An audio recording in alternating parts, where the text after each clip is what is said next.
Hello, what is up, everyone? This is Gary A. Swaby, and you're now listening to the Powercast. And today we will be recapping Power Book 2 Ghost, Season 4, Episode 8. And the title of the episode was Higher Calling. And I'm joined today by Mr. Richard Bailey Jr. How are you doing today, Richard? Doing good, Gary. What's up, listeners and viewers?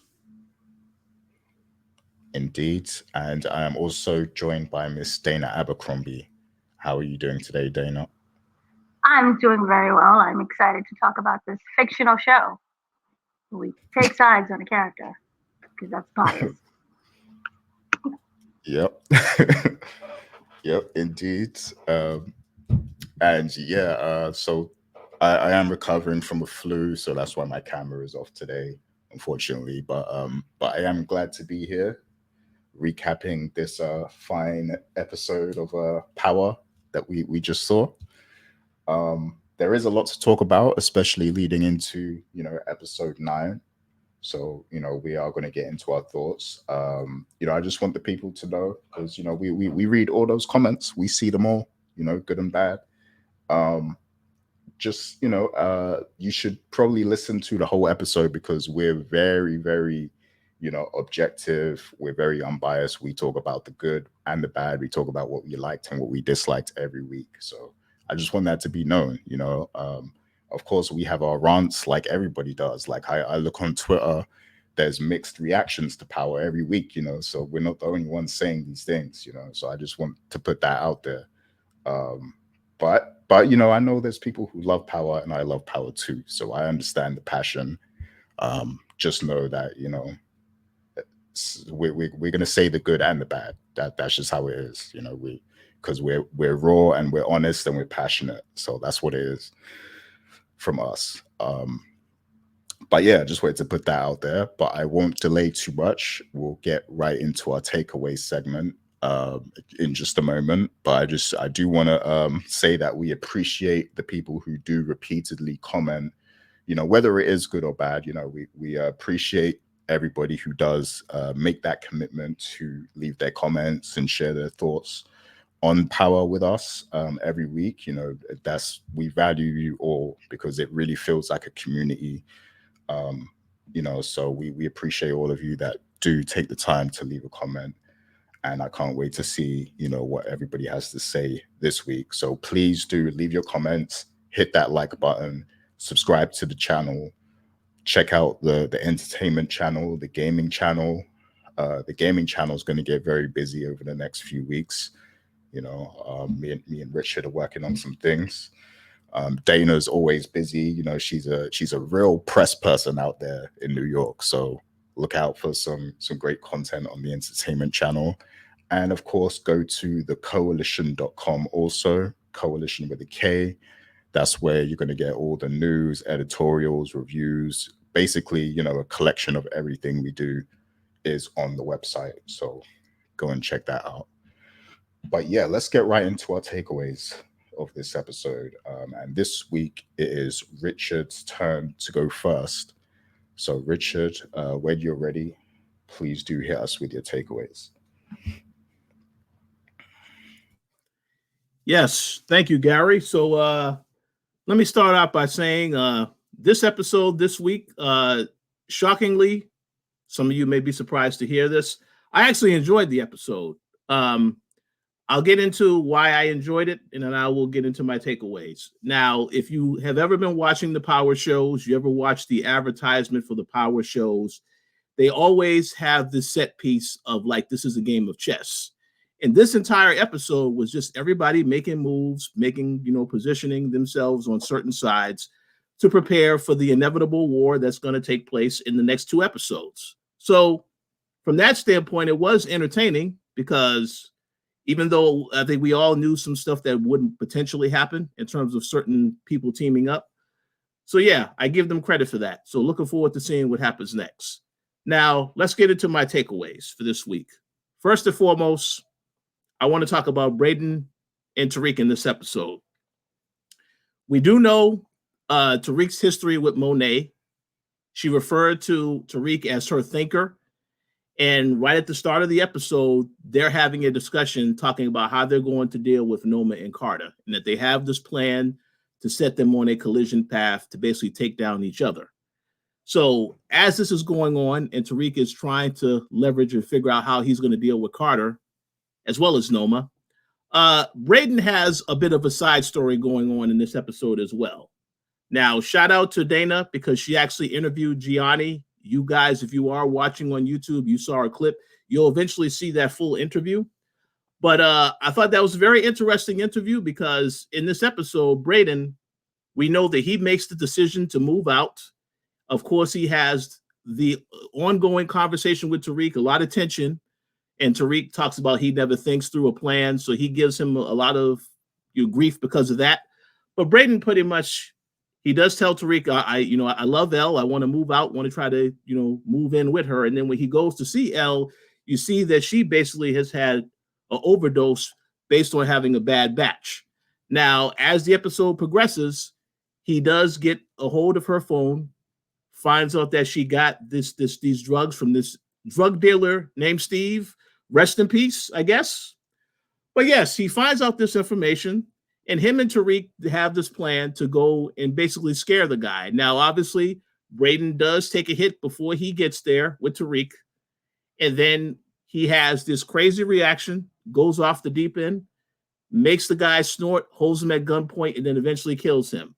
I thought that was a very crazy reaction from Brayden, but it is something that I expected, because they want to show you, again, once he started using, he already was kind of crazy, but once he starts using, it goes up another notch. So for him to basically take out this guy, and then of course Tariq was very angry, because again, that could come back on both of them later, depending on what happens when that body is eventually found. But then Brayden goes back to the hospital. He sees that Elle has recovered, and he tells Elle what he did. And pretty much she basically says, "Oh, I can't be around you," basically cuts off the relationship, and then he leaves.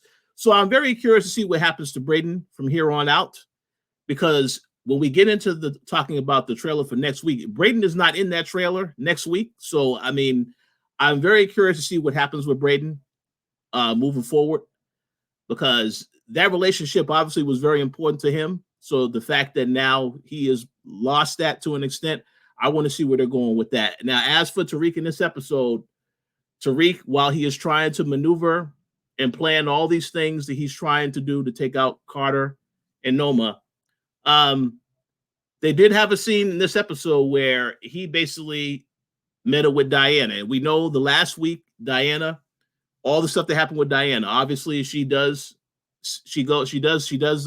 go by the school of Felicia's kid. She sees that the kid is out there, so she feels bad about making him an orphan. And then she tries to hook up with Tariq unprotected, and Tariq says no. Now, I do have a comment to make later, because I noticed something that we'll get into later when we start talking about the trailer for the next episode. But, I'm curious to see what direction they're going in with that. Obviously, they have a lot of things going on now in regards to this war that they're setting up. So not really going to have too much time to see where that relationship goes quite yet, because it's going to get a lot more complicated in the next two episodes. But we'll have to wait and see where they're going with that. Okay, so my second takeaway of this episode, I want to talk about Drew and Kane, because that storyline about the two brothers, this has been the storyline since this show started. It's been a bit of a competitional thing with these two. More so, you've seen it a lot this season, and how Drew is constantly trying to get his position of power. And then, of course, you had their father that was a part of this, who wanted Drew to be the one that he would leave in charge. And then Kane didn't like that. A lot of things happening with these two. So obviously in this episode, when it starts out, now we see that Drew is basically recruited to take over Zion's Fight Club. And it makes sense that Carter would do this, because they lost Zion. They need somebody that they can trust, that's reliable. And of course, he was the one that gave Carter the intel last week and basically snitched on his whole family about what they were doing. So it makes sense to see, because Drew likes this new position of power. Like Dana said on the last recap, this show is about people trying to get to a position of power, what they're doing, so on and so forth. So I think that made sense from the standpoint. At the same time, you know, Kane basically lets Monet know in this episode he is going to marry Noma. Monet obviously very angry about that. They just think it's all a ploy, and I personally think that Kane obviously is using this as leverage. It's a business decision. Like I said last week, I don't think he actually cares about Noma. Once he gets a hold of that organization, I think Noma will be taken out. I pretty much believe that's the path they're heading in. We'll obviously see if that's what they ultimately do. But when Monet finds out at the same time about this, you know, they do also let Davis know about this. And Davis, of course, is also not happy about it. But Effie finds out too. And Effie, again, I thought it was interesting how, you know, Noma asked Effie I want you to create a social media presence profile for Kane. So he looks a little bit more legit, like like it's believable that they could get married. And of course, Effie does agree to do this. But obviously, she's still not happy about what's going on with Kane. And even though he tells her at the end of this episode, this is all leverage, I kind of feel like he's still like a little bit of, don't really understand why he's making this particular decision. But we'll see what happens. Noma does tell Anya in this episode the truth about her father. She says that her father was a drug trafficker, and this is why she had to leave. Now, if you've been watching this show, you already know Tariq and Effie know the truth about what happened to her father. Tariq knows that information, so I'm waiting to see if they're going to actually tell her that in the next 2 episodes. I don't know if they're going to. I just kind of feel like when she finds out the truth about her mother, that is going. I'm very curious to see where they're going to go when that happens. So stay tuned for that. But let me just make this quick comment. Now, when, Noma tells Anya about all this stuff, she also tells her she's marrying Kane. They had that nice little interaction between Anya and Kane. And the thing about that interaction, right? I felt a bit awkward with that conversation. She made the comment, "I will never call you daddy." I don't know, man. When they had that interaction, it made me think, what, is Kane going to mess around with her like he did with Noma? I mean, hopefully not, but I know I couldn't have been the only one feeling that, because it felt like they were by themselves. It's like, well, hold on, where are they going with this? There's no reason for these characters to be alone by themselves. So we'll see where they're going with that later. We'll stay tuned for that. But getting back on to the rest of what I want to say about this particular thing with Drew and Kane. You saw that as the episode progressed, Noma and Kane decide to buy the Fight Club. And then this is the entirety of this whole thing with Drew and Kane in this episode. They're each making moves, trying to get back at the other one. So they do this, and then Drew finds out that she has a gun shipment. He gets that information to Carter. They stop that from happening. So it's a constant back and forth. And I kind of feel like, and we'll get into this later, obviously this season, they already told us, because we saw it right before they went on their little break, when the episode where Kane had an opportunity to kill Drew and he did not. And now you're seeing again, and then you see later on in the previous episode, Drew is the one that told Carter all the intel and all this other stuff. So I kind of feel like, obviously, the brothers are on a collision course. And I would not be surprised if Kane eventually takes out Drew. If it's not in the next episode, it will be in that finale, because it feels like there has to be an end game with this. They're not going to keep going back and forth. Somebody has to take each other out, and then you got them in a complicated situation between Noma, Monet, so on and so forth. So I want to see where they're going with that. So stay tuned. But let me get to my final takeaway for this episode. I want to talk about Carter, and I want to talk about my name. My name for this episode is Father Bailey. You guys will notice when the episode started, Carter is giving this monologue, telling his task force about, oh yes, this is unfortunate what happened to Felicia, but he's in the church. So I just want to let you all know the reason why he is there is because I had to do an exorcist. I was not available to be in there and do confessionals. So he stepped in for me, and he was also doing confessionals. And of course, we'll find out what happens next week, because he may need my assistance as far as doing another confession after the next episode, but we'll see what happens. But basically in this episode, when Carter tells that story to the task force, Nico doesn't believe anything about that. He doesn't believe that she got in a car crash. She's still suspicious. And what happens is, again, at the same time, Tariq, they're all feeding information to Carter to basically try to throw him off, basically try to get him to go after Noma, vice versa. So when they tell Carter the information about she's going to be meeting with Sterling Reynolds, and she has this meeting to try to get another government contract, Davis shows up. But when they tell him that meeting, he decides, well, we need to go and spy on her. Now, let me just say this. All right, ladies and gentlemen,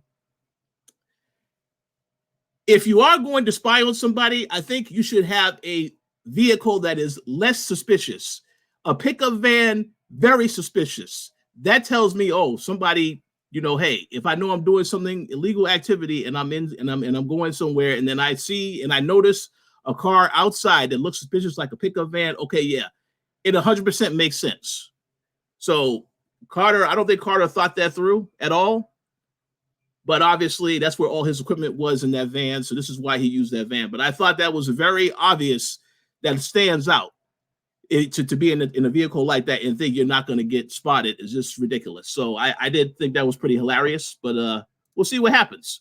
But yes, as the episode progresses, Noma and Kane, after they find out about this, they try to make an offer to bring Nico in and turn on Carter. Nico goes back and tells Carter what they tried to do. However, Nico is not 100% honest, because he tells Carter, I didn't take any money, and he took $50K from them just to meet. So I do want to see where he's going to be playing a role in all this, but we'll see what happens. And then finally, at the end of the episode, Carter and Noma meet up, and they pretty much reveal, and they know now they have been being played against each other. So basically, they are setting the stage to say, we know that Tariq is working with Monet. They have an agenda. They are our common enemies. We need to take them out. So this all sets up what we can expect to be the next episode, which I will say, and again, we will get into this when we talk about the trailer. That episode I am looking forward to, because it feels to me, looking at that trailer, that somebody has to get taken out. You have all these people with guns shooting at each other. Come on now. So I can't wait to see that. But overall, I thought the episode was entertaining. Again, with the power dynamic of the shifting of alliances, I think they did a very good job with that. So I'm very curious to see what happens next week. Oh yeah, excellent takeaways. I'm impressed, because a lot of your takeaways are things that I also have in mind as well. Like so yeah, it's like we were really kind of thinking along the same path. But yeah, excellent takeaways as usual. Always sharp with the observations and stuff like that. So well done. So yeah, it's my turn to go next. I'm going second this week. So let me get right into it. So firstly, Kane. So I think Kane has big plans, and I think his plans are already in motion. I think that he's not playing the game to be the side piece of Noma, or the legal name on the papers or anything like that.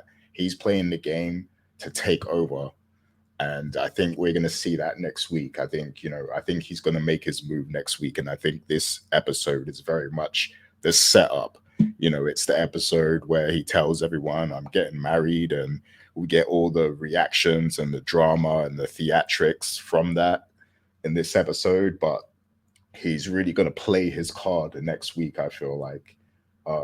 And I think that he is going to eventually take out Noma and take over the business, like a strong takeover type thing. Now, the question is, how will Monet fit into that? Because, obviously she is his mother, and I feel like there's some things he has to resolve with Monet. And I think that's why they put such a big focus on Monet's reaction to the wedding, in this episode. She clearly wasn't happy about it and stuff. So, like, will once he does make his move and take over, is he going to include Monet? Is he going to collaborate with her? Or is this going to be a statement of Kane finally separating himself and going about things his own way? That's going to be the real question, what path he takes. And what Richard said about, well, I'm going to talk about that later, actually, because it plays into my third takeaway. But the Drew thing is another thing he has to resolve for sure. But Richard also mentioned something else which was interesting, about Anya, and I'm wondering how she would fit into the play as well, because obviously, as the daughter of Noma, she has some kind of stake in Noma's empire. I would think, she is residing in America and going to school there and everything, and he has to kind of factor her into things at this point because she is Noma's daughter, and you can't just kill the mother and like just leave her out there because who knows what she might do, right? She could go to the cops even, if she suspects anything. So I think he has to factor her into the plan somehow. And, things don't often happen for no reason. They had a scene together in this episode for a reason. And, I agree with Richard. It did feel a little bit awkward, like the expressions on their faces and stuff. It felt mildly flirtatious a little bit. So, that was a bit awkward, like, because it's like, where are they going with this? And there's already that meme out there that Kane goes after Tariq's exes, and Tariq has been sleeping with Anya. So it's like, are they going to keep sharing women? And then also, like, in the trailer, it looks like Tariq might be going back to Effie or something. I don't know if that was Tariq or not, but but yeah, it's getting a bit messy. I don't know, but yeah, like I think Kane will definitely make his move and take control of the Noma Empire.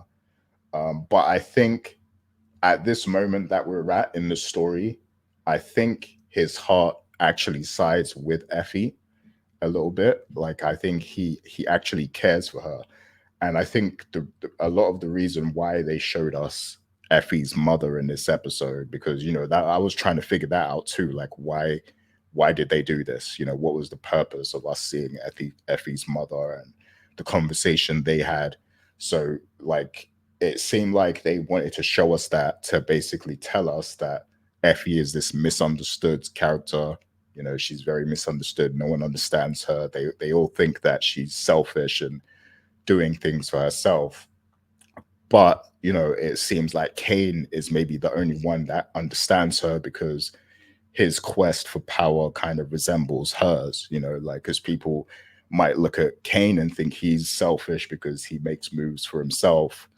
But, really it's like it could be some kind of emotional longing as well, deep rooted inside. So I think maybe they're trying to show us that contrast between these two characters and show us that Kane maybe is her match. He's the one who can understand her. But judging by the trailer, I don't know, because it feels like when Kane does make his move, it feels like he's gonna want Effie by his side, but I don't think it's gonna work out that way. I think it's gonna work out completely different. So it's gonna be interesting to see how that plays out in the next couple episodes. So yeah, that was the first takeaway. Second takeaway, Brayden is moving mad right now. Like he's moving a little crazy right now. Yeah, so Brayden's move, his actions in this episode is going to cost both him and Tariq dearly. I think like it's gonna now a lot of messes have been made in this episode in this season, sorry. And this reminds me of the fact that Tariq, he killed Salim earlier in the season. So there's been a lot of like messy kills, a lot of evidence left behind and stuff that could catch up to them. And this is just another one now. So first of all, I want to say, and me and Richard kind of discussed this, but the whole story arc with Brayden and Elle does feel a bit rushed. I feel like we haven't seen enough of this relationship develop throughout the season. And I just feel like it's because the show has too many characters and not enough time to finish. It's like there's too many characters, there's too many stories. So they don't really have time to hone in and develop this storyline because there's so much else going on. And that's why I was trying to make the point before that they need to kill off some characters because the purpose of killing off characters is like you strengthen the storytelling, and then you also kind of the void that's left behind when a character passes, that time could be spent developing, it could be spent progressing storylines, like, and further developing them. So so yeah, I feel like they have too many characters right now to work with and not enough time. So that's why we haven't really seen this relationship with Brayden and Elle develop to the point where Brayden's actions would make sense in this episode, because it didn't make sense at all to me personally. Like the excuse me, the last time we saw Brayden and Elle, I think she was telling him to get off stage, basically. So like it's like you your relationship was that deep to where like you want to kill somebody now, like over her. And I get what they're trying to do, because they're trying to make it seem like Brayden is very sympathetic towards her because she has sickle cell, and she opened up to him about that. So I get that's where they're trying to go, but I just feel like the story didn't get its just due, and so it comes off as it doesn't come off as like authentic, like, all the way. But with what happened, focusing entirely on what happened, I think Brayden is going to be faced with a tough decision now, because we saw Elle's reaction. First of all, that was another big mistake, like telling her, like basically telling her you killed the guy because of her. That was a big mistake, especially when she's like, she's on drugs and stuff. They probably gave her pain meds and all that. She's not in her right mind. So it's like, you know, because the like the I don't know what drugs they might have given her, but sometimes they do mess with your head. I do feel myself like feeling not in my right mind sometimes when I'm on that stuff. Um but yeah, like that wasn't he shouldn't have said that right away. Like he should have just tried to comfort her, support her. But sorry. With that being said, I think that Elle could, and granted, we only have 2 episodes left, so this would be very rushed, but I think Elle has the potential to be a threat to both Tariq and Brayden now, because if she decides to talk to somebody about what Brayden did, that's going to be very bad for Tariq. And we're at a point in the story now where Carter might want leverage on Tariq, so should any reports come in about Tariq and Brayden, who knows? Maybe Carter's been collecting evidence on him. Maybe he's got the Salim thing in his back pocket already. We know he's got the video from the Zion kill. So, this is another bad look for them right here, So Brayden might actually be faced with a tough decision of having to put a stop to Elle, to stop her from cooperating, maybe, and what would he do in that situation? Is he going to choose Tariq, or is he going to choose, Elle? Maybe he'll be faced with that decision. Because I feel like the reason Tariq was a part of that murder is because it's going to directly implicate him, and that would put pressure on their friendship. So I think that's why they chose to go that route with this, with them killing Steve, or whatever the drug dealer's name is. I think, it's to cause a rift between these two, in the story. So yeah, I'm going to be interested to see what happens there. And it's unfortunate for Elle, but I don't think any of us believed that this character was going to make it out this season alive. So it will be a miracle if she does, I think. But yeah, I guess we'll have to wait and see what happens next week. But that Brayden move was, yeah, I was shaking my head at this guy, and I know he's also high as well, so that's another layer on top of it because he's not in his right mind as well. So because he's on the coke or heroin or whatever. Excuse me. So yeah, there's that element of it too. Um, and then final takeaway. So this ties in directly to what Richard was saying earlier about Kane and Drew.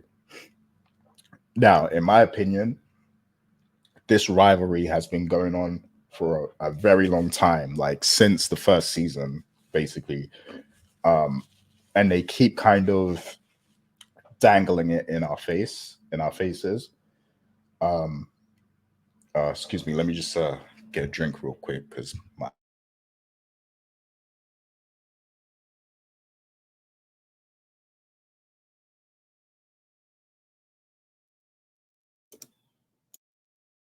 yeah, sorry about that. So yeah, this rivalry has been going on for a really long time, and I just hope that they're planning to pay this off, in a meaningful way because the way this episode ends, obviously we see Noma and Carter, they kind of decide that it will be in their best interest to go after Tariq together. So if we think about the chessboard right now, Drew is basically Carter's inside man. Kane is on Noma's side, or it appears he's on her side. So if Noma and Carter are now forming an alliance, then that would cause an alliance between Kane and Drew again. But I don't want to see that happen. I want these two to go at it because this is what you've sold to me so far. Like this whole season, they've been if you notice, sorry, Drew has been written a whole lot differently this season than in other seasons. Like in other seasons, he seemed a little bit incompetent compared to Kane, but in this season, he's a lot more thorough. He's a lot more, capable, if you will. And it seems like they've been trying to, redeem the character. Like he's an actual plausible character now. Um, and yeah, so I think they've been doing that for a reason, to make him more of a formidable opponent, of Kane. So I want to see this paid off. Like I want to see these two brothers go at it. And we can't take Drew's actions lightly here because in this game that's been going on with Carter and the Tejada family, we're talking life and death. Like these people killed Diana's baby, you know, the new member of the family. So we can't take that lightly. This is some serious stuff. Like Drew aligning with Carter and snitching on the family. That's a big deal. You know, that's not something you can excuse. So I don't want to see them playing happy families again. These two sitting across from each other at the dinner table at Christmas. Like I don't want to see that no more because you've told us now that these two are rivals. They're playing this cat and mouse game that's tit for tat, where they're trying to sabotage each other's plans. Kane buying out the cage fighting building, and Drew basically hacking Kane's computer and finding out the delivery and all that stuff. So there's no going back now. I want to see the end to this rivalry. Who is the dominant brother? Who is going to succeed the family and lead the new way forward? So please give us that. And I think that maybe the trailer that we got for episode 9, I think that they're trying. I think in that trailer it's cut a certain way to make us think the episode is going to go one way, but I think, like, because I do think there's going to be a death in episode 9. And that trailer is making it seem like, it's going to be very much Tariq kills Carter or something like that. I think that's what the trailer is trying to make us think. But I think we're going to see another death occur, or maybe more than one. But I think they're just not showing it in the trailer. They're trying to throw us off a little bit. So I think we might get the conclusion to this rivalry next week. I could totally see Kane taking out Drew. You know, um, because yeah, I mean, if you really deep this story, if you really sit down and think about what's happened, like Drew aligning himself with Carter is very disrespectful to the family. So there needs to be some consequences for that. I think.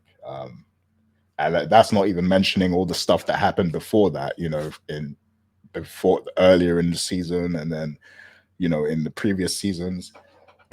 So yeah, that's all I wanted to say. I agree with Richard. I want to see the climax of this rivalry between these two, and I think we're overdue that. Um, and yeah, I also just wanted to add as well, because I know Richard mentioned it. Nico is the wild card this season. I think he he is going to be a big part in how Carter gets taken down. I think, because they made it seem like he is loyal to Carter when he told him about Noma trying to basically pay him off, but he did lie about the fact that he took the money, because he told Carter, I didn't take any money, but he did take that 50K. So I think that's basically to show you that he's gaming Carter, because he didn't tell him the whole truth. So I think that was basically them saying, don't sleep on Nico, because he is gonna flip at some point. So and I think he already suspects Carter for these stories he's been telling, about Felicia's death and about who killed Rashad. I mean, Kamal. So yeah, don't sleep on Nico. That's the final word that I wanted to say. But Dana, when you are ready, hit us with your takeaways, and I'm gonna take a big drink now. Okay, let me put down the baby oil. Okay, so I want to address a couple things, and y'all gonna just have to sit through it because this is what happens when you go last. And there were some things that I wanted to talk about first. Um, One of the things being is I completely forgot about Salim's death, and I felt that that was supposed to be very important, and I think that's just a throwaway. Where it's like, oh, Salim died, and there's no follow through, so that makes me sad. Also, one thing here in regards to why everybody was like, oh my God, why is Effie, her mom, which is this Drea de Matteo. That was a big one. I didn't think that it would be her. I love Drea. She's crazy, but I love her. And to see her as her mom, and she played that role so good, I was like, yes. But the reason why I felt that they brought the mother back, if you look at everything that's happened, Effie never lied. Effie never lied about her background. She never lied about the money. She never lied about why she was doing it.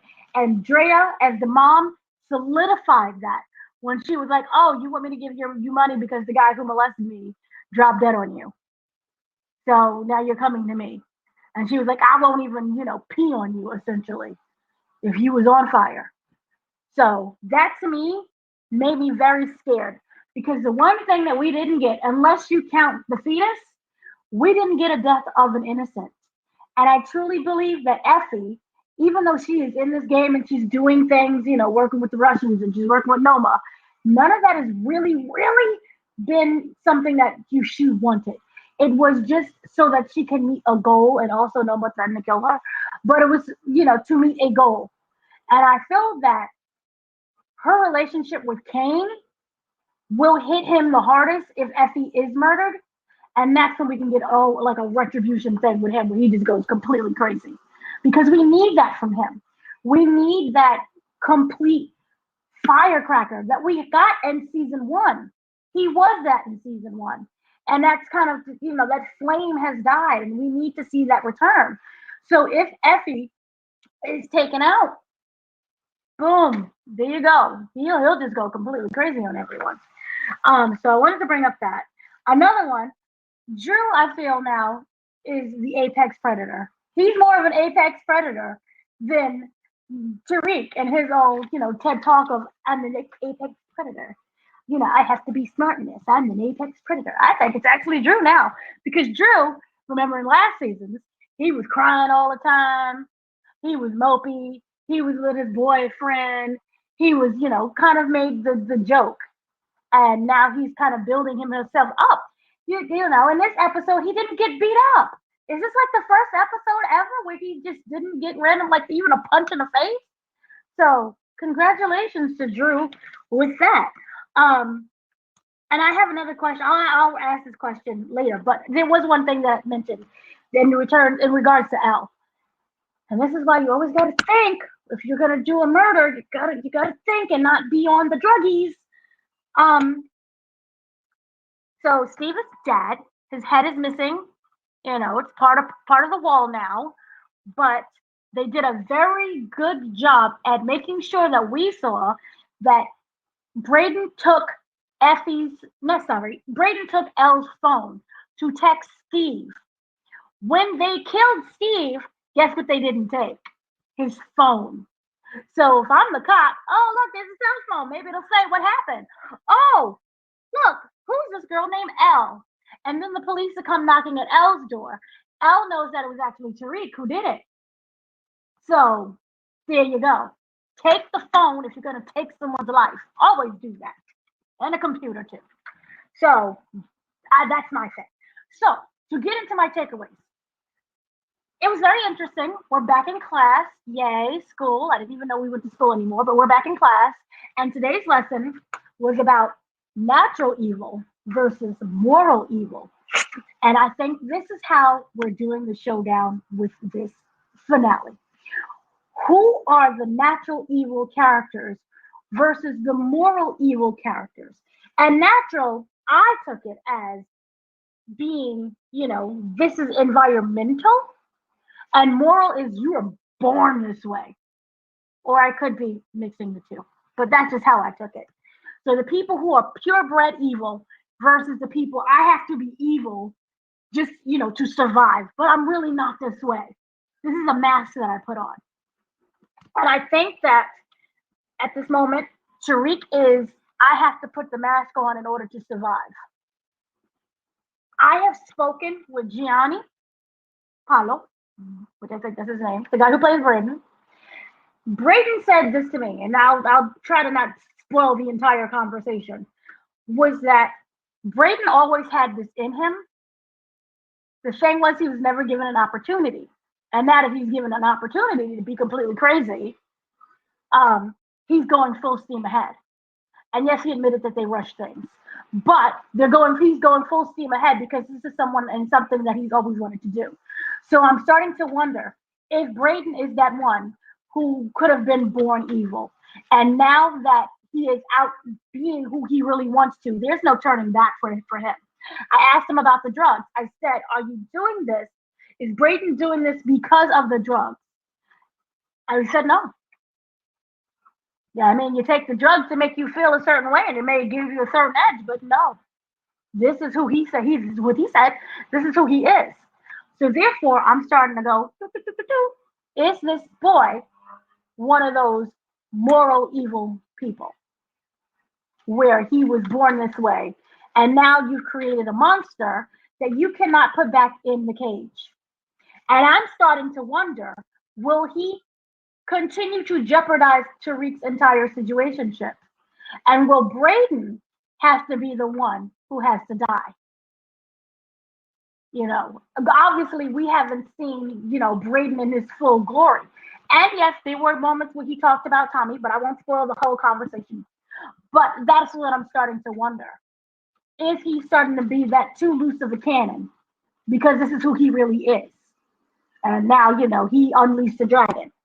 Then that made me wonder about Carter. Carter initially stated that he's doing this for his wife. I truly believe that Carter somehow has lost the plot, and Carter is starting to do this because he wants to. It's kind of like a Breaking Bad situation. Remember Walter White? Remember, I'm just that little teacher guy who just needs the money. But then at the end, when he became, what was it, Heisenberg or Heisen something? I forgot the man's name at the end. He said no. Well, yes, Richard. Yeah, Heisenberg, you're correct. Heisenberg, okay. So remember at the end, when he was being asked, why did you do this? He said, I did it for me. And that's kind of what Carter is starting to do. Yeah, you may have started that one purpose, but you're getting a little too happy to the point where I'm starting to wonder, is this all for you and all for your gratification and all for your lust of power? You're controlling other people. They have to, bend at your will. These people are afraid of you. So that's what I'm starting to wonder. Is he that person who is morally evil? Because if you look at it, there's a lot of innocent people in here. Then there's people who are morally evil. Then at the same time, you're gonna have to put that and ask, what's her name? What is her name? Monet that. Monet, oh, I just wanted to do this for my family. But we see at the end, she's repeating the same patterns as before, where everyone is saying, I want out, I want out. Oh yeah, don't worry, babe, you'll be out. Remember, she got shot. Remember, she was visited by the ghost of Christmas past and ghost of Christmas zombie. And, I changed my ways. And then when she woke up, who shot me? I gotta go kill him. It was the same thing. So I'm starting to wonder, is she just morally evil as well? So are we starting to look at people, put them in these two groups of who has to die in order for someone else to live? And at this point, because it is the finale, who's to even say Tariq should live at this point? It would be poetic, you could argue, if he dies. Trying to do the same thing that his dad did. His dad died by his son's hand. He could die easily by, I'm not saying about his son, but no, he could die, trying to follow into his father's footsteps. But his father, you could argue, was probably never this reckless because this was years of Ghost. We met Ghost when he was in probably his 40s? Maybe the late 30s, you can argue, or late 30s. But definitely to me, it felt like a 40. Black don't crack. The man could have been 50, but still, it was in the 40s. At least it felt like to me. So he's had this time to grow. I don't know whether Tariq will make it to that. So it's interesting to me. But another thing that I wanted to bring up really quickly was regarding Drew. I truly think that people are underestimating Drew. Drew has said repeatedly, I'm doing this for family. I'm doing this for family. What if Drew is one of them characters who told you exactly what his plan is, but nobody is listening to him? Maybe he is the one who is the wild card.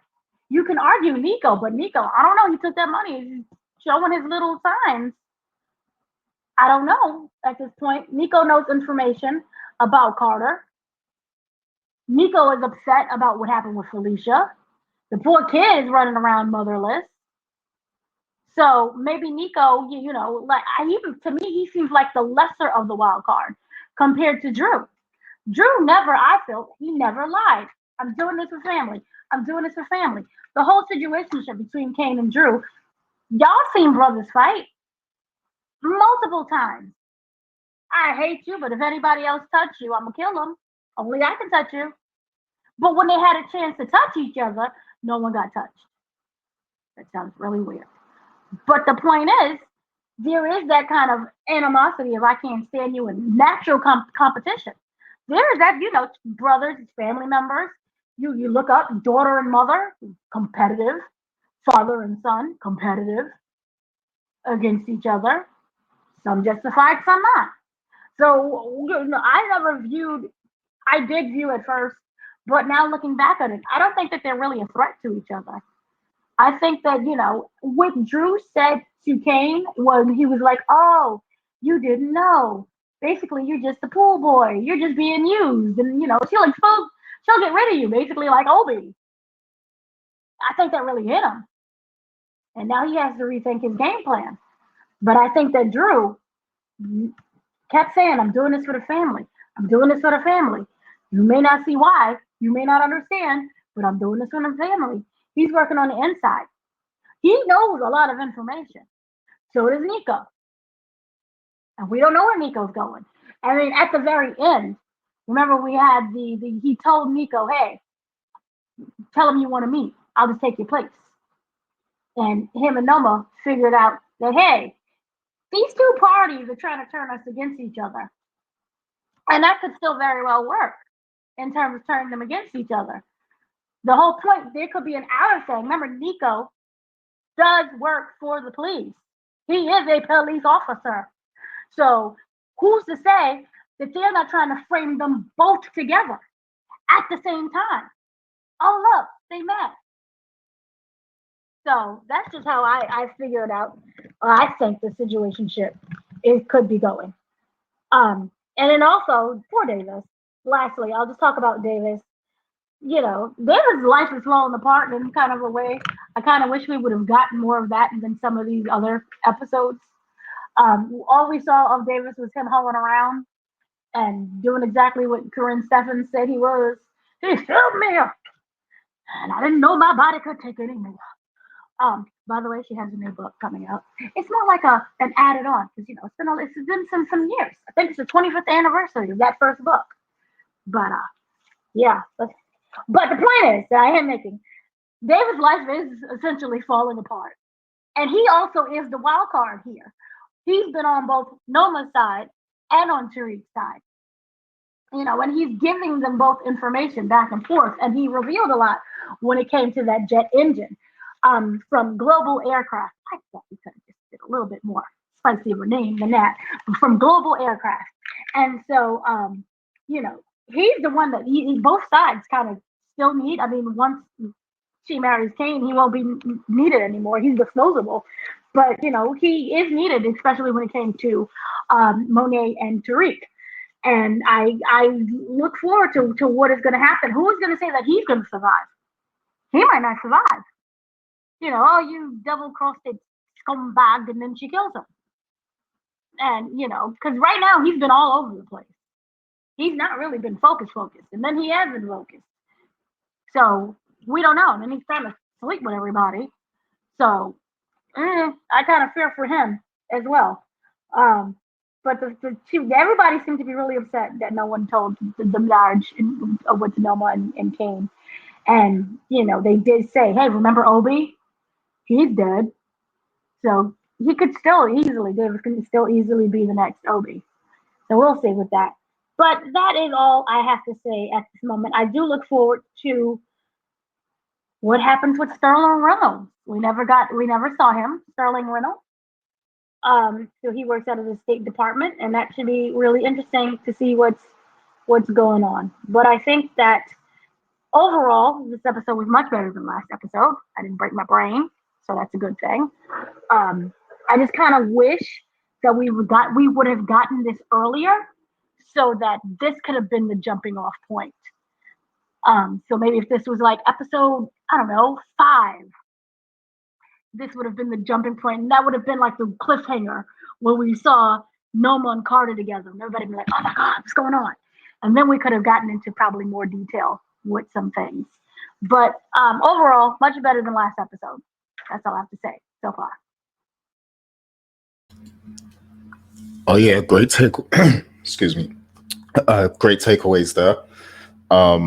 Yeah, I do think that, like you said, Dre could be also playing a long game. Like he could, at the very last minute, maybe flip on Carter or something. Drew, sorry. Yeah, Drew could be playing a long game, and he could flip on Carter right at the last moment. So yeah, good point there.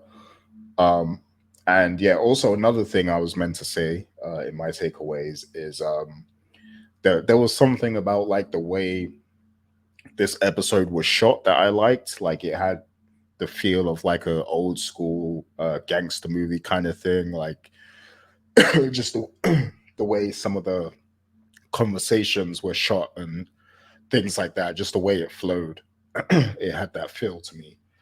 But excuse me. But for episode 8, usually I expect a lot more to happen in episode 8 of Power. Like, we usually get a death around this time, but it seemed like this episode was more designed to just kind of set things up for the next 2 episodes. So that's the thing about this episode. But but I do agree that this episode was a lot more entertaining to follow than the previous one, in my opinion. So yeah, there's that. So let's get to questions and discussions. So I want to ask you guys, because this kind of had the internet on fire, like the whole week leading up to this episode. Everybody was talking about who is Effie's mom. I saw I saw a lot of theories about that. People saying it's Noma, people saying it's Ramona, people saying it's this person, that person. And then they actually put the news out early. I think they leaked the picture of Effie's mother early on social media. I wish they would have waited personally for the episode to come out, but yeah, they leaked it early, and then we saw the episode. So, but I want to ask you guys what you thought of that. What do you think about the scene between Effie and her mother? And I'll go to you first, Dana. What was your thoughts? What was your initial reaction? My initial reaction was, "Oh my god, it's Drea! Oh my gosh, are we getting more scenes? Oh my gosh, this is amazing." Um, no, I like Drea, and so to see her in this role, it actually made a lot of sense to me because she can play grimy. So I really liked it, and it also clarified a lot of things. Then so Effie's mixed, and now we know what she's mixed with. Um, so yes, I was really excited. I was so upset because remember I saw this earlier. I saw this like on a Tuesday. So I was very upset that they leaked it because I thought it would have been a really great it's her moment. Um, but I think that again, kind of going off of what I said before, that their scenes together really solidified Effie never lied. Everything she said was true. And Drea, I'm sorry, what was the mom's name? I forgot what her name was. Was it Melissa. Mom? Melissa. So Mhm. Melissa showing up on the campus, the audacity, isn't it? And how she basically bullied her into like, give me some money. But I was so happy. I thought really that she was gonna be like, okay, mom, here's some money, mom. And so that her number that she was trying to reach and the money she saved, she would just go to her mother. But she said no. She said, don't care, if you're the last person on earth, you're terrible, you're horrible, get away from me. And so it brought up two things. One is I wonder if we're gonna see Melissa again and that she's going to try to kind of bring her daughter down in terms of she doesn't know anything that's going on with her bit or her business, but I'm just kind of wondering if she's going to just be that annoyance and start haggling anybody that's around her because that can happen as well. And then another thing I was wondering was, you know, will we? I don't think because it's only 2 episodes, which is why I really felt like this episode should have been like episode 5. But I made me wonder: Are we going to get more information about her background? The whole thing. Remember, she kind of gave the information and explained what happened to her when she was younger.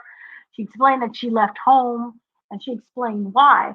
But I'm just kind of wondering: Are we going to get any more information about her? Because of all the characters, we said this before. She's kind of been the one that was most secretive. We didn't know much about her until now when they called her Josie. And we was like, what's a Josie? And now we found out, what her birth name is. And so I just wonder how that's gonna play out. And I just hope that she lives and that she's able to just go to California and be free of all of this.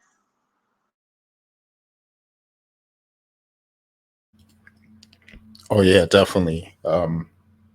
They've told Effie's story like very creatively throughout the series, because obviously she's not the main character, so they've told us her story in like kind of like offshoot ways, I guess. But it does seem like she's been through a lot, and we do, like, a lot of people do want to root for this character, and we want to see her have that happy ending where she goes to Cali and finishes, her engineering and all that stuff that she wants to do. But this is a ghetto soap opera, so I don't think it's gonna it's gonna be a happy ending for her. I think it's gonna go very wrong for her at some point. So that's my reading of that. But it was cool to kind of see her interact with a family member, with her mother, and just kind of get a glimpse into her backstory a little bit more, and try to kind of understand their relationship and the whole dynamic of her and her family and stuff. So it was kind of cool to see that. And then later on, it kind of put things into context as well, with why her and Kane have that synergy as well. But Richard, what's your thoughts on it? What did you think of Effie's mother reveal? So I thought the mother reveal was pretty cool. Gary, if you are not aware, this is the same actress that played Adriana on The Sopranos, and that's why I like how they did that reference for those that watch a lot of these other shows. That's why it was a big moment. Yeah. Yeah, I hadn't seen that show in like way over a decade, so I didn't make that Did you connection. get that? I forgot. I was like, does Gary even know who she is? Because Yeah. did you get that over there? No, well, we got it, but it wasn't like on. We didn't get it at the same time you got it. We kind of got it later, I think. But I hadn't watched any Sopranos in maybe like 15 years or something. So yeah, I didn't remember that at all. I didn't remember that she was about that. Oh yeah, absolutely. So I thought the reveal was cool. I will say I agree with you, Gary, though. I don't like that they put that information out there sooner, because there was an exclusive clip that also went out and showed the start of that conversation. So I kind of feel like if they pay attention to the pulse of what was happening on social media prior to the show coming out, and the fact that people were having discussions about who the mom could have been, I probably would have saved that for something in the episode, because they could have taken another scene and made that a clip. But still, I like the reveal. I agree 100% with what Dana said.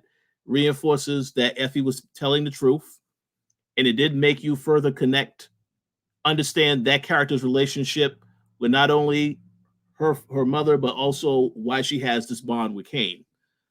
So Kane definitely does understand her.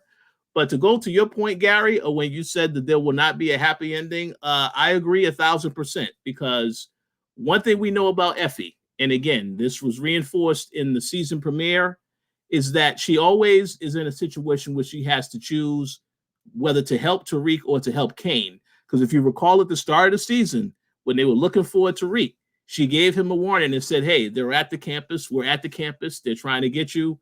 So it's kind of like by the end of this season, like you both alluded to, I feel like a lot of characters are going to have to make some important decisions in the next couple episodes, because Effie, when it comes down to it, she's going to have to, I think, choose whether she's going to align herself with Tariq or Kane. And Kane obviously has already told her all this stuff with Noma, this is a business opportunity for him to secure his future. So I'm very curious to see what happens, because it's going to be very complicated. To go to the point you made earlier, Gary, about the trailer for next week, yes. I don't know for sure if that was Tariq. It looks to me like it was Tariq. I'm pretty sure.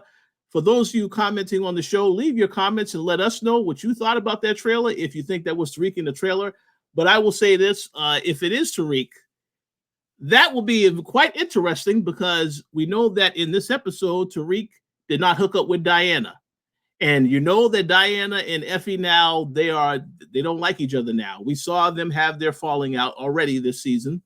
So if Tariq was to hook up with Effie instead, that creates a lot more drama between those two characters. So I don't know what's going to happen. But I'm just saying, in regards of the topic and the question asked, I did like the mother reveal. I wish we could have saw more of the character. However, I don't think we're going to see her again for the rest of the season. I mean, I could be wrong, but I kind of think they would that like you said, that she was put there to basically give more context to Effie's backstory. But I don't think we're going to see her anymore. Now the story is about Tariq and them having to take down Carter and Noma. So they may not have time to explore anything else with Effie. They're just going to explore, are you with us or against us? And then that's it. But that's just my thoughts. Yeah, there really isn't a lot of time left, and Tariq is supposed to be the main character. I guess technically people would say it's Tariq and Monet, but yeah, it doesn't seem like there's enough time to really wrap up a lot of the stories with the side characters and stuff. So so I don't think we'll see her again. We'll see the mother again, but it was cool to just kind of have that extra bit of context about Effie, I guess. Um, but moving on to another character in Tariq's life, what did you guys think about Brayden, and like how will his decision in this episode affect him moving forward? So we see Elle was very disturbed by what he did. So how do you see that playing out moving forward as well? So that's the next question. Go ahead. I'm going to go to you first, Richard. First and foremost, let me start by saying this. I'm glad they did not kill Elle in this episode, because when they first had the shot of her in that bed, I'm like, oh, this character look like they're done. That was a very shocking, scary, disturbing thing to see. So I'm glad that she survived. But I agree 1,000% with what you said earlier. Brayden made a very foolish decision in telling her what he did. And I will also give a shout out to Dana, because she made a brilliant point about the phone, about Steve's phone. I did not think about that until you said that, Dana. So that is an excellent observation, because yeah, all this stuff needs to have consequences. And you saw that Tariq was very angry when Brayden did that. He's like, why did you shoot this guy? Come on, bro. What are you doing, B? You're out of your mind. So these guys are going to definitely have some issues. And if we recall the history between Brayden and Tariq, remember that Brayden did everything that he could to protect Tariq. He took the fall for Tariq. So when the situation comes where Brayden is pulled into this situation, is Tariq going to take the fall for Brayden? I don't think so, because Tariq has told us from the end of the original OG Power show, I'm not doing the time. His dad says, Tariq, you got to do the time. I'm not doing the time. So again, let's see what happens from here in the next 2 episodes. But yeah, I like Giovanni though. I like Giovanni. I'm glad that he has been able to do so much on this show. I'm looking forward to what he does next, if it's not another Power show, if he survives this season. But yeah, he's did a great job, and that character is crazy. So I'm curious to see where he goes from here. But we'll see what happens.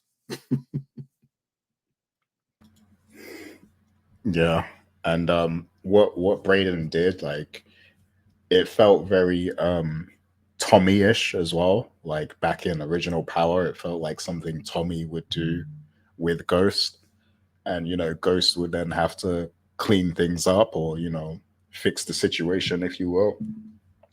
So yeah, I don't know if maybe there was an element of paying homage a little bit to the original Power characters, but but yeah, I agree with you. Dana, what's your thoughts on Brayden, and how will his actions come back to affect him? Okay. So, I do want Braden, to succeed. Yeah, to me, he's so. Remember the CW? We never had the CW. Remember Pix 11? He's so CW and Pix 11 coded. I would have loved for him to like play some character on one of those shows where he's like the squeaky clean, preppy boy. Remember when they did 90210 back in the reboot, when they had it with the teenagers? Anyway, so Brayden, my situationship is kind of the same thing I'm going to say with Richard said, is this. He kept saying repeatedly, because remember they had their first big falling out was when Tariq was high and in the back, and he kept saying, you're never there for me. I'm handling this business by myself. You're never there. And now he was able to get course correct back from Effie, even though they got kicked out of the group.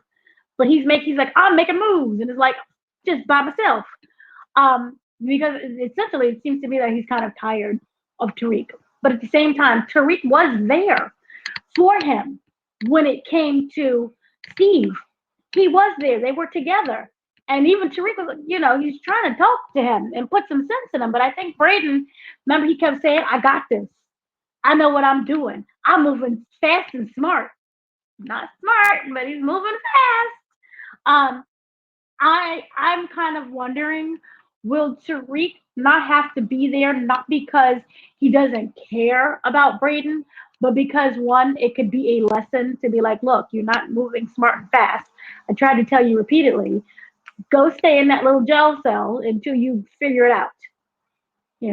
That kind of thing. Or is it a situation where, Tariq is having this one-sided relationship in terms of what he said was before, we've known him before. I'm not doing the time. He didn't do the time when it was actually his own crime. And, situations that involved his dad, he didn't do. So then I'm starting to wonder if, one, he's going to carry that belief with him. Because, you have to teach Brayden a lesson, or is he going to end up going down with Brayden, not because of him being walk away, but they were both in that apartment together. And Detective Carter's on things, and say Steve got murdered. Okay, say for example, there was a surveillance camera across the street that saw them leave the apartment out the window because they escaped through the fire escape. So that lamppost, it was a lamppost, actually had a camera inside of it, and that gets back to Carter. And it's like, oh, I got you, not only for this, but when you killed Zion at the safe house. So this is an extra screwation for Tariq and Brayden. And at the end of the day, my thing is this with Brayden, he's still white. I don't know for sure if his family abandoned him, but at the same time, he's still a Western. So that carries some kind of weight. He may not get the same punishment as Tariq. So that's just kind of what I'm worried about. I don't know where we're at with this situation. And then I explained to you with Elle and the cell phone, I don't know. Because, the cell phone was never took. I do not see Elle being like, I'll take the fall. She's definitely telling everybody. And the fact that Brayden even told her means that she knows. Oh, it was actually Brayden. It wasn't me. This is what happened, officer. I mean, and I don't know. Maybe he'll argue and say, well, she's just a drug addict. Anyway. Because look, she overdosed on the fentanyl. And you guys were saying pretty much, oh, she's already up on the drugs and the thing with the hospital. Again, as we already know this, and we had this discussion before, hospitals don't like giving Black people drugs because they're already a drug addict. And in this case, she's a drug addict with fentanyl. So I don't know what kind of drugs they use to reverse that, but I don't really see them giving her. And then now here's some meth for the pain, or methadone for the pain. So she could have been very lucid and very clear-headed when that happened. So I don't know. What was the original question? I forgot. Someone. Oh no, it's just how how you think the Brayden thing will come back. So you kind of gave your take. Yeah, and And my take is all over the place. He might be fine. He's at the end of the day, he's white in the Western. So, yeah. But I don't see this relationship being one of those. I'm going to stick to you for the next 80 years. It would be nice, but Tariq has already stated he's selfish. He's not doing the time. And you can argue, oh, but he's changed now. He's older now. He's exhibiting the same behaviors as before. And this time Brayden's screwing it up. I don't know. Yeah. Yeah. I'm just wondering, how things turn out like between him and Tariq when the show ends. Like, are they gonna be still cool with each other? Are they gonna be alive? I guess that's number one, right? That's the number one question. Do they make it out alive? But yeah, because they've had this friendship for a long time now, and of course, this is something that could break their friendship depending on how it pans out. But I don't see it happening. I feel like they will have each other's backs just because they've been through a lot. Um, so yeah, and I think if it comes down to it, and Brayden has to choose between Elle and Tariq, I think he will choose Tariq. Um, but yeah, 2 episodes left, so who knows? But he's always chosen Tariq. Always chosen Tariq. Yeah, And even I'm kind of like disappointed in this. Maybe this time he actually chooses himself. Who knows? yeah, and his sister, we haven't seen her again, but remember she had to leave the spot she was at, and she was having problems. I think she was taking drugs too, so who knows if that's going to come back up as well at some point. Um, Yes, Gary. Just like I mentioned before, we're going to get a spinoff with Brayden and Jannard in drug recovery. They're gonna try to get off them drugs. Yeah, we love to see it. So there you go, stars. that's hilarious. Um, okay, next question.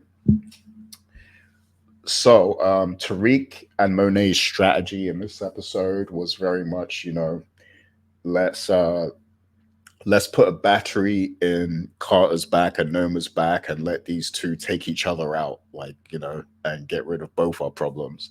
So that was the strategy that they were trying to play in this episode. And then at the very end, it seemingly backfires because now, Carter and Noma, they end up at the same spot, standing in front of each other. Um, and this is supposed to lead to conflict, but in fact, they end up uniting. And now their plan is to get at Tariq, basically take down Tariq. So, so it appears that these two are joining forces now, and they're going to go against Tariq and probably Monet as well. So, I want to ask you guys: do you think this union is real? Do you think it's going to last? And is this actually the big threat that they want it to seem like for Tariq? Because they want this to feel like the big evil, dominant force that Tariq now has to deal with in the last 2 episodes. But is it really that? So that's the question. Go ahead, Dana. What's your thoughts? Okay, so I stumped a scream when I saw this because I was like, "Oh snap! They're being smart this time." I loved it because it's so easy for them to just separate and then them fight each other and take each other out. That's what we've done was predictable. But with this one, they gave us that surprise left hook. Um, so oh god, I'm turning into Gary. Excuse me. Okay, so for me, I was very excited about this, and I felt that we don't know what each side has told each other, and we don't know again with Nico because, as you guys stated before, he could be that wild card, and he again is a police officer, and not just Deputy Dewey. He's works in the feds, so he could easily be setting them both up for I'm gonna get you revenge, Felicia. And so that's kind of what I wonder about there. But this ends up being even more of a formidable force that both Tariq and Monet have to go against because it's not just them. If, say, for example, Nico has nothing to do with this, it's not just them, but it's also the task force. So it's Monet with a task force behind each other. And I'm pretty sure, two bad characters teaming together could make that even more powerful. So I am all for this. This is a curveball I did not expect. Um, so I'm very excited, and I don't. I wonder if Tariq Again, a teenager, but he's the apex predator. Maybe he already thought all of this through, and this could just be one of the possibilities where they team up together. But and then Davis is the one that knows all of the information. Remember, he knows all the legalities of everything, and he did say during this episode was like, never underestimate my comeback game and my tongue game, but combat game. And so he could, even though he doesn't have a license, who's to say he's not working with other lawyers? I don't know. I know I'm going completely overboard with this, but he does know the legalities of everyone's situation. So that could be another issue as well. But I do look forward to this double team up, and only thing that they have now is kind of just guns and legalities. And when we saw in the trailer, we did see Carter all beaten up. And I think we saw a snippet of Mona. I'm saying Mona. Is her name? No, her name is Noma. I don't know where I got Mona from. I'm dyslexic. I just replaced M and N. Anyway, so I do feel that this is going to be a very good thing in terms of surprises. And I do look forward to this. But again, Nico is, to me, that true wild card also. And we don't know how he's going to play this. And he could very well turn the task force against them and be surveillancing both of them. So we'll see.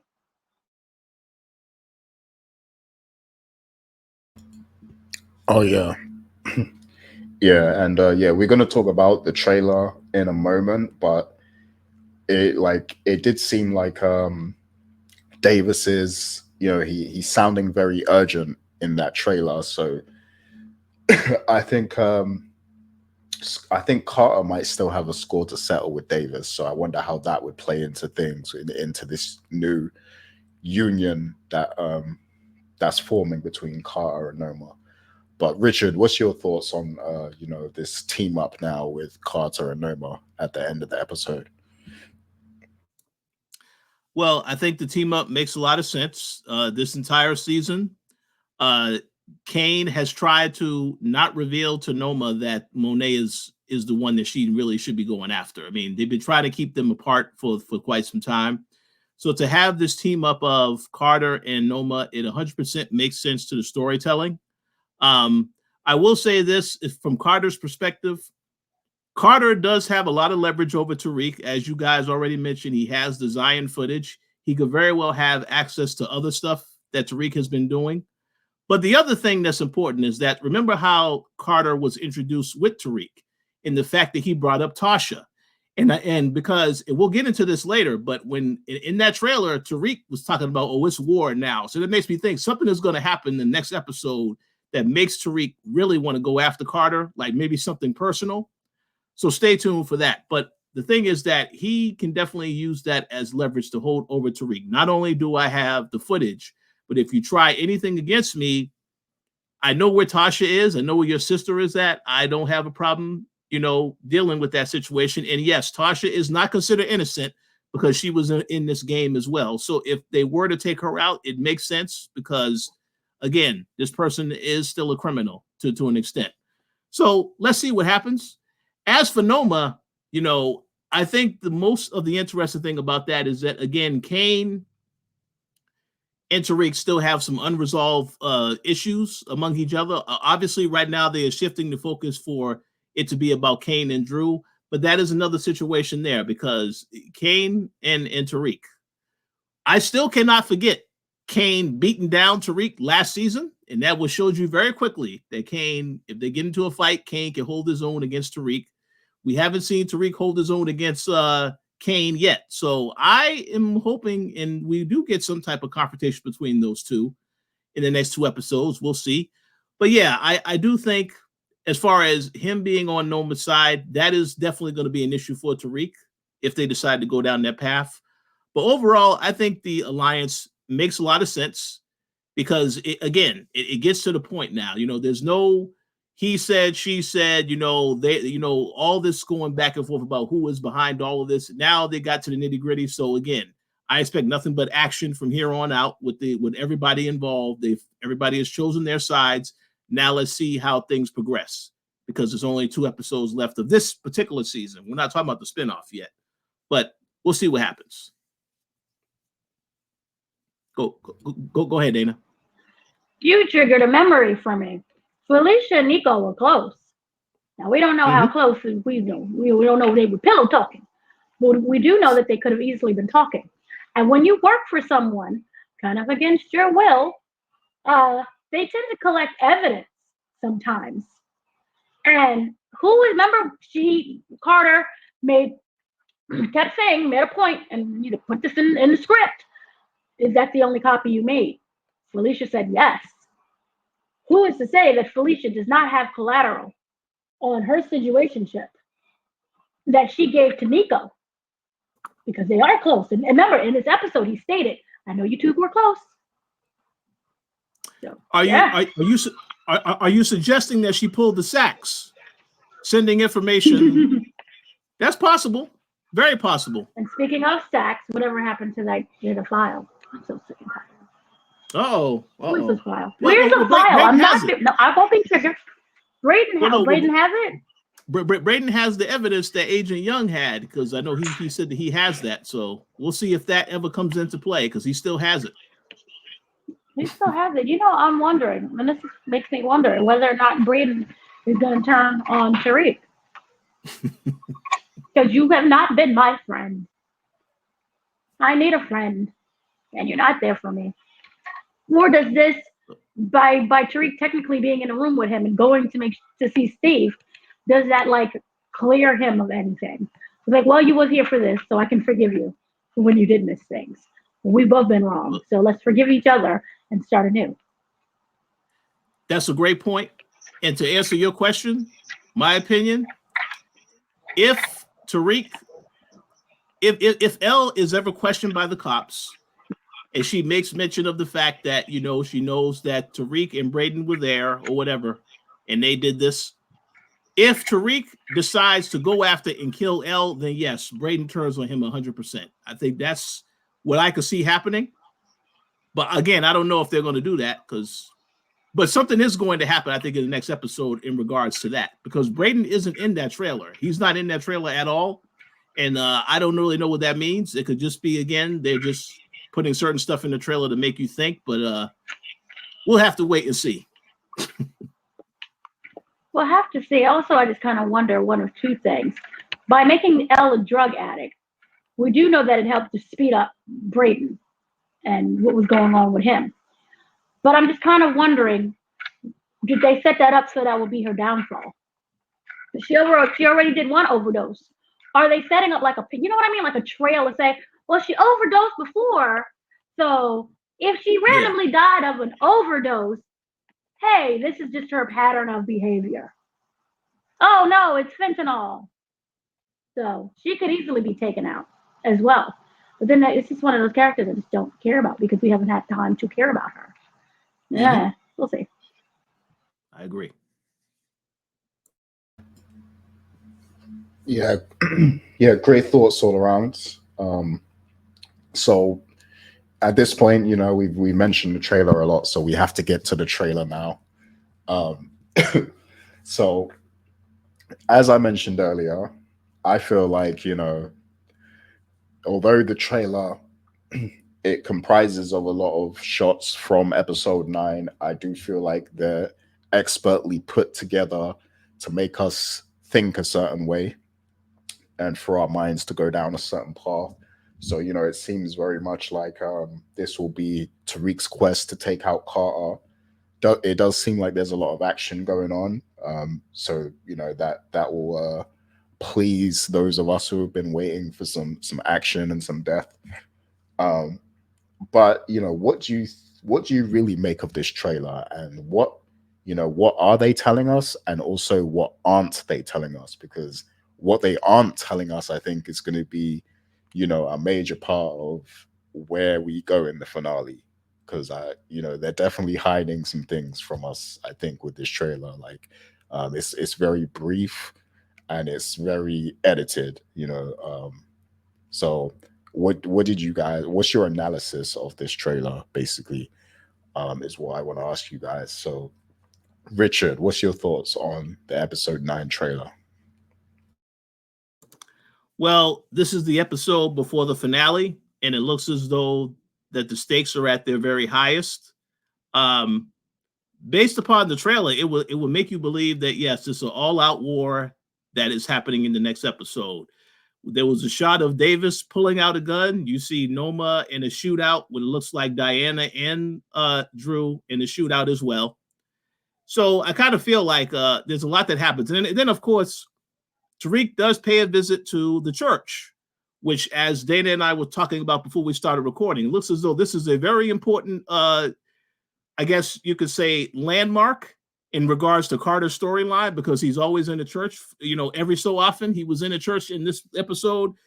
He may be in the church again the next episode. We'll have to wait and see. But to answer the question, what I think the trailer is telling us is that it's going to be all out war in the next episode. I do expect, like you said, Gary, I think they are misdirecting about who does get taken out, if somebody does get taken out. But I will say this, I'll be surprised if nobody is taken out in the next episode, because we did see that Carter was obviously in some type of fight. I wonder who that fight was with. Maybe it was with Davis, because again, when I saw Davis pull out a gun, I'm thinking to myself, who is Davis going after? Right? Is he really trying to go after Noma? Is he trying to go after Kane, or is he going after Carter? And that's why I said, because Carter was obviously in a fight with somebody. Then the other thing is that the Russians, right? Because I made a comment about this a couple of weeks ago when they killed that guy. And then last week when they found the other guy, the other two guys, they let one of them escape. You saw the Russians were in this trailer shooting, once again, shooting at Carter and his task force. So again, this is all of the things that, because Carter didn't take out that other guy. So now the retaliation, I think, is coming as well for Carter at the same time. And that's probably what happens in the next episode. That could be what happens. He gets into it with the leader of the Russians, and then they get into their little back and forth. I mean, that could happen as well. But ultimately, what it basically is just a lot of all-out war, a lot of things happening in the next episode. You now that Noma and Carter are on the same page, that Monet is and Tariq are trying to pit them against each other, this is going to be their response back. And I do want to see which direction they take it in. But I absolutely am expecting somebody to get taken out, unless they wait until the finale, and then they can do that as well. But something major, I think, needs to happen in this episode to lead into the finale. And if I was stars, when the episode, the finale comes out, don't have a trailer that just shows old images saying this is how will the story end. Don't show too much from that than the episode 10 trailer. That's what I would do to keep the mystique there, but that's just my opinion. But that's how I think this trailer is going to go. I'm not really sure what else they're going to tell us, but there definitely are some secrets they're going to basically reveal, I think. Oh yeah, great point about the Russians, because they do have a score to settle.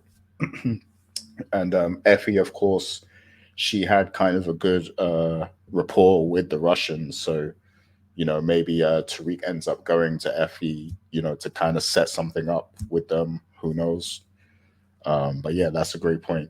But Dana, what's your thoughts on the trailer? Okay, so as we all know, we've seen movies and TV shows before. We always have that big, ominous final battle scene. It seems to take place in a church. Or those real Right outside epic your house. shootouts. This is church. They shooting it up. So, basically, that's kind of what we start at, and we see that Tariq knows where Carter always goes, and goes to church, and he always goes to the confessional, and we see him sitting in the confessional box in the priest. Maybe I'm obviously assuming the priest section, where that's when he's putting the silencer on the gun, and then he realizes Carter's not there. That's when he pulls back the curtain, and he's not there. So Carter is expecting this already. So maybe again, Noma met with Carter, and obviously they're not going to tell each other or tell their side what happened. So I do feel that Noma's most likely going to give him information on like, hey, they're maybe they're trying to kill you at the church, and so he's not there. We do see multiple people preparing for it looks like a war. Even Davis has a gun, which we've never seen that before. I don't think I'm old. My memory is shot, but I don't recall him pulling out a gun really on any of the episodes and prepared to like use it because he's going to, I'm gonna go and kill you right now. But we do see that. And his career, forget his career, at this point his life is on the line. So I really do like that. We're seeing a different side of Davis. And Davis did say, don't sleep on me, sleep with me, but don't sleep on me. My come up is going to be even better than I was before. So who does he have to take out in order for that come up to come up? I'm starting to wonder. So, we have 2 episodes left, and I thought that this was a very good, you know, what do you call it, trailer. We did see Monet getting ready, and we saw Carter, not Carter, sorry, what's his name, Kane, and is getting ready with a suit and tie. I can only assume we're getting a wedding episode. So that could be one thing that's happening, which could also be another shootout. We've seen shootout. I can't remember. Did New Jack City have a wedding shootout scene? Because remember, they was outside. There was one scene that always traumatized me. When they were outside, and there was a little kid in a dress that was running around, and that's when Wesley Snipes pulled out the AK-47. It was like, brr, brr, brr, brr, brr. I think, don't quote me, but it could have been a wedding scene. I think so. So it feels like that New Jack City Godfather ominous thing to me. But yeah, so that's what we see. And there's a lot of churches, and then Carter goes into one of the confessionals, but it's not the main one; it's another confessional. And we do see Noma partaking in the shootout as well. Was a lovely outfit. I want to know the style budget because everyone is so well dressed. No one's struggling in the clothes department at all. So yay to them. Um, but it does seem like it's interesting. We're most likely going to get a wedding, and we're going to get a shootout. And Davis is like, screw everything. I'm taking everyone out. Maybe Davis dies. We don't know. But he's a lawyer, so he could have something up his sleeve when he dies. Kind of like Sax did. So he learned from Sax. But overall, I thought it was a decent, trailer for, we got 2 episodes left. Obviously, they're not going to spoil everything. Brayden was not there, but not to say that he won't be partaking in the shootout as well. So we'll just have to see. But overall, I thought it was all right. It was decent. It was like I wasn't complaining about it. So hey. Yes, it's definitely a good trailer, well put together, and it does get me curious about episode 9. Like, I really want to know what made Tariq turn up like that, because you hear his voice, he's very angry in the trailer. So it's like, what makes him get like that? And I think that's a good point that Richard raised earlier when he mentioned they might go after his mother and his sister. So, and I mean, if Noma and Carter are teaming up, it does seem like a natural course of action for them to be like, okay, what's going to hit him the hardest? And Carter has the means to track down, Tasha. So I think, yeah, it could be that, because I don't see what else could make Tariq, really get that angry to where he's screaming, and stuff. But Dana, you were gonna say something? Oh, also, in regards to the Russians over there, so we're finally getting our war that we were supposed to get before. Also, if you kind of match skin tones, granted, lighting, but I truly do believe that Effie is sleeping with Kane that we see, which would, our final goodbye because someone's dying, probably Effie. But, I've always loved you, girl. I'm not marrying her because I love her. I want to be with you forever. Who's to say he's the runaway, the guy who runs away and runs off with Effie? Ooh, wouldn't that be dramatic if they actually don't end up getting married? Because he puts that thing when you put the thing with the wedding and the thing, and I forgot the name of the word, but when you're left at the altar, maybe Noma gets left at the altar. Who knows?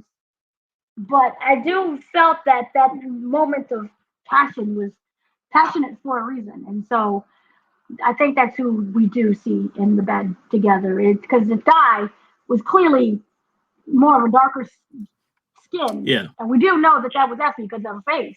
And Tariq and Kane are not the same complexion, so that was definitely Kane. And it was something that we've been waiting for because they kind of teased this whole thing for the longest. And so there you go. It's that. Boom. Aren't Makes Kane's sense. shoulders a bit broader than that? I don't know. I mean, pause, but We only saw like a little. Sorry, I'm immature. We only saw like a piece of shoulder though. We didn't see like the whole width. We saw like a piece, and we saw a piece of back. Well, I don't know who else it could have been. yeah. This is not Tariq. The build did not look like Tariq at all. And not Drew. Ooh. Yeah, I guess we gotta wait and see on that one. They're clearly trying to throw us off and tease us with that, so we're just gonna have to wait and see. But Richard, you were gonna say something? No, I just was going to say, I agree with the points that both you and Dana made. I really, when you listen to again what Tariq was saying at the start of the trailer, something personal had to have happened, and I thought to myself, because you see that Diana is in this shootout with Drew, right? So would Tariq really get angry if Diana was someone that was taken out? I don't think it would be to that level. I mean, it has to be somebody that Tariq cares about. So that's why I do feel Tasha could be a part of this.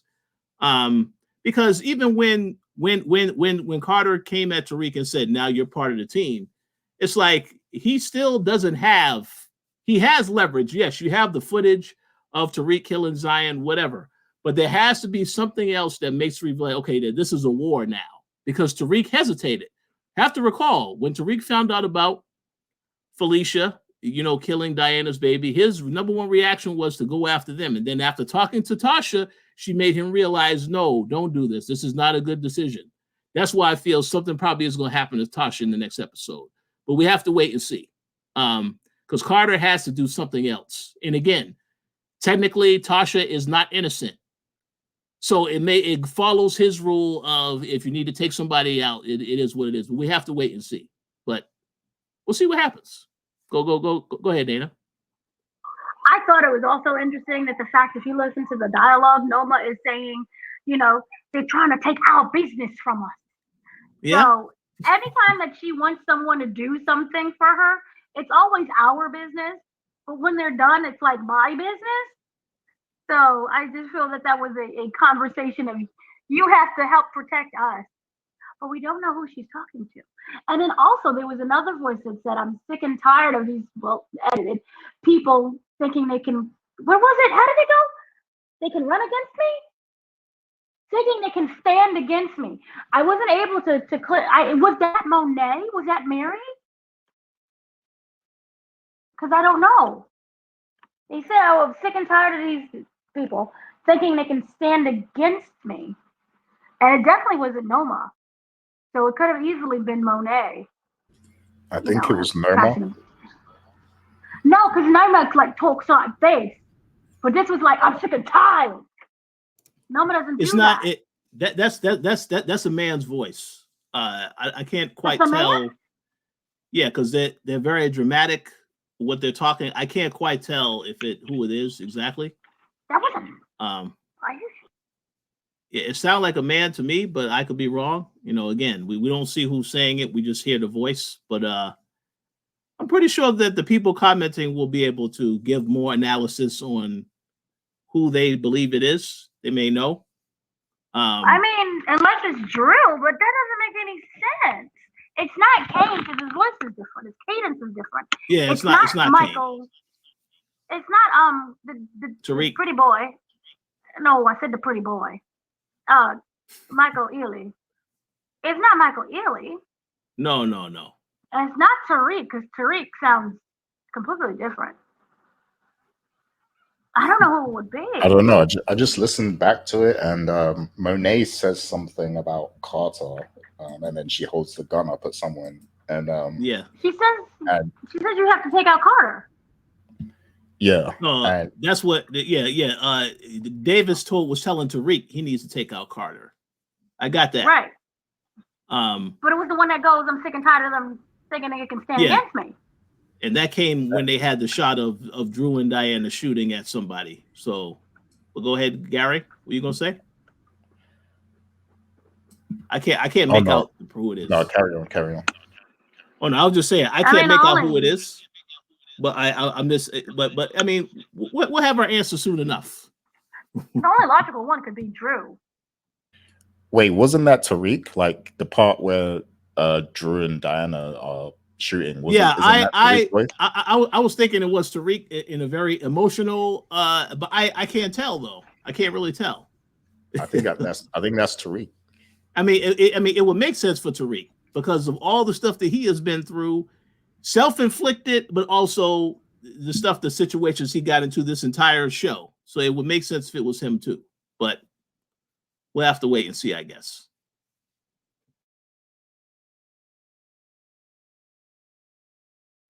Yeah, I think that's Tariq, to be honest with you. I don't know.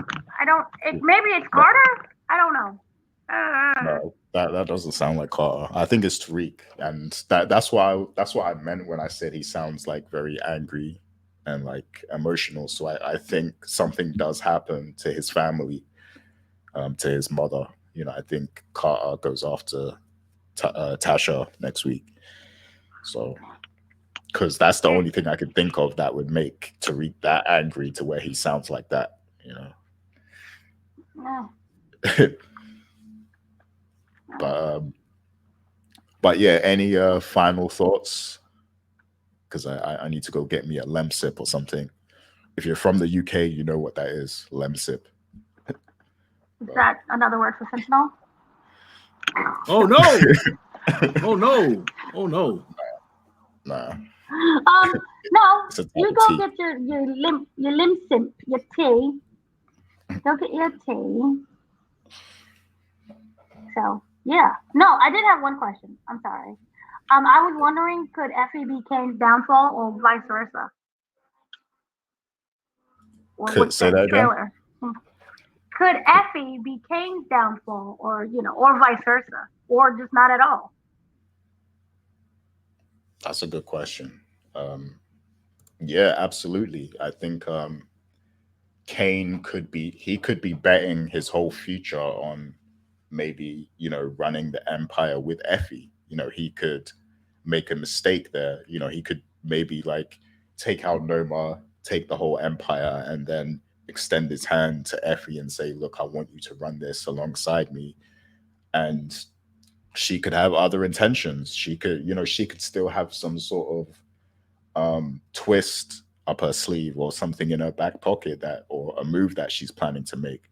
Remember, the actress who plays Effie, she said she's not entirely happy with how the character turns out and stuff. So, I truly believe there's potential for Effie to kind of, betray Kane at some point, or betray everyone. So, yeah. Go ahead, Rich. To answer the question, you said, could she be Kane's downfall? Wait, just as a response to that, I think Kane is the only one that will honor Effie's wishes of wanting to get out the game and go to school. So I don't think he would force her to get into the drug game. But here's an important tidbit of information, because you did say that she didn't like how her story ends. Now, here's the thing. When the Russians do strike back, you don't think they won't suspect that maybe Effie had something to do with Carter knowing where she was at and them being raided? I think that scene is potentially coming, because if that was to come, maybe that's what happens to the character. She gets taken out. I have no idea, but I kind of feel like they are going to come back with a vengeance after what happened. And I think that they look at everybody as an enemy, Noma, Carter, everybody. So if she is anywhere near around when this happens, she could very well get taken out. And then that also will be bad for Kane, because he will be mad about that. He'll be extra motivated to get rid of them as well. But I don't think I think we're going to get our answer next week. To answer your question, Dana, I think we're definitely going to get our answer next week about that. But I still feel like a lot of people, they have to make a decision as to which side they're going to be on. When Tariq is in a tough situation, is Effie going to try to save him, or is she going to go with Kane? I mean, this is a question I think we have to get an answer to because of how they started the season, like I mentioned earlier, where she saved Tariq when they were looking for Tariq at the school. So I do want to see where they're going with this because I think they are going to give us a definitive answer about which side she's actually on by the time this is all over with. Yeah. Yeah, we'll see.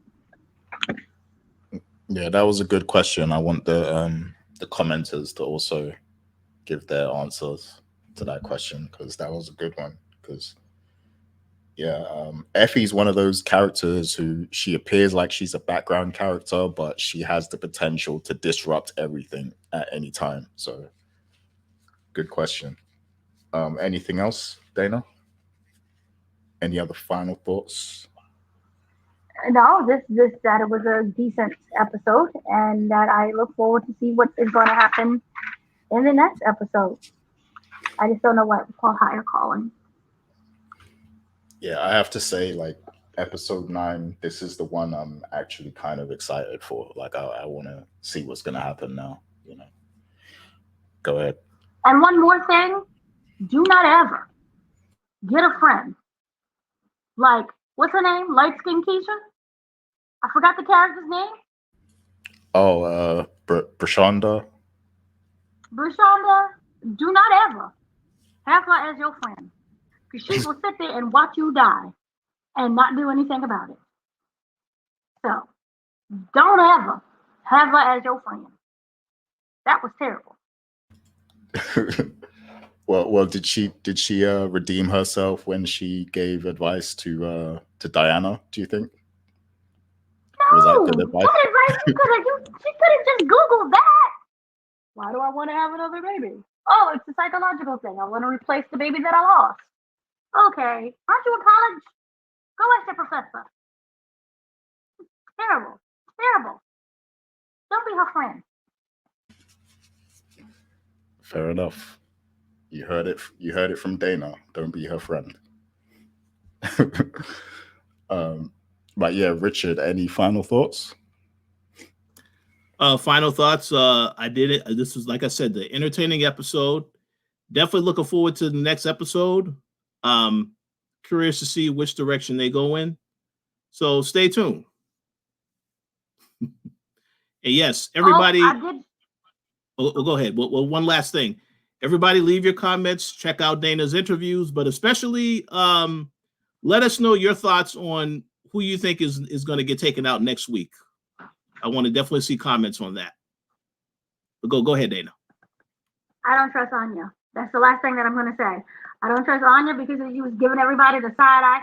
My daddy was a drug dealer. And then she was like, oh, you're marrying a drug dealer. She's so judgmental. And I know that's a teenager thing. But still, so judgmental. But it did make me wonder her relationship between her and her mother. Where does that stand? Because she really seemed to be disgusted. And it wasn't, I don't think she truly believed everything that her mother was saying because she then went to Kane and was like, was my dad a drug dealer? Or not my dad, was my mom a drug dealer as well? So I think she might end up finding out who her mother is. And maybe that is the wild card of the situation. A lot of wild cards that are carding. How what ends up happening between her and Noma. I don't think she's gonna kill her, but it's gonna still be very interesting. That relationship could be severed. So at the end of the day, they both could live, but she no longer has that daughter with her anymore because she's 17 now and she'll easily be 18 soon. So we'll see what happens. I'm pretty sure she has a trust fund somewhere that she'll come into.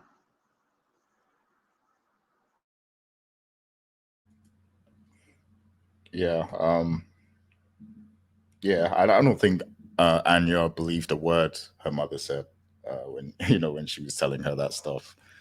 But yeah, I just hope there's some kind of good payoff for all of this because they're setting up these little, they're giving us these little breadcrumbs and I just hope they're fully utilized, because we do only have 2 episodes, so I want to see how they put it together.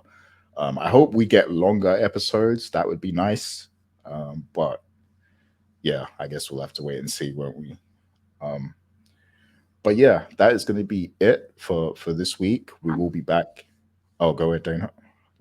And interviews I have upcoming this week. Or is it next week? I'm not sure how math works and timetables. But Monday, Tuesday, Wednesday, that week area, interviews with, as you guys seen a preview of, with Gianni, who plays Brayden. So we'll have a full interview set with him. Also was able to speak to Drew, the actor who plays Drew. And we talk about that entire Kane conversation that happened at the Fight Club. Oh, nice! I can't wait for that. And yeah, I do want to see the Braden one, because that clip you put out has me like very you know interested in the rest of that conversation. And the fact that he basically kind of alludes to the fact that Braden's story is done. Like they're gonna leave it where it's at after this season. So that has me very curious. But yeah, good work, Dana. We'll be looking out for those interviews, and make sure you guys check that out on the channel. Which days did you say it's coming out? Monday, Tuesday, Wednesday? Monday for sure, and then Wednesday. Okay, Monday and Wednesday. So look out for that. Yeah. Definitely. But yeah, that is going to be it for us this week.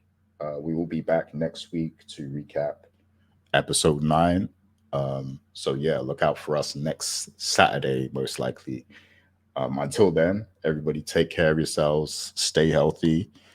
We'll be in the comments, reading what everyone has to say.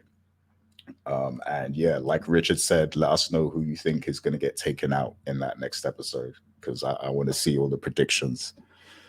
But yeah, we'll see you all next week, and take care, everybody.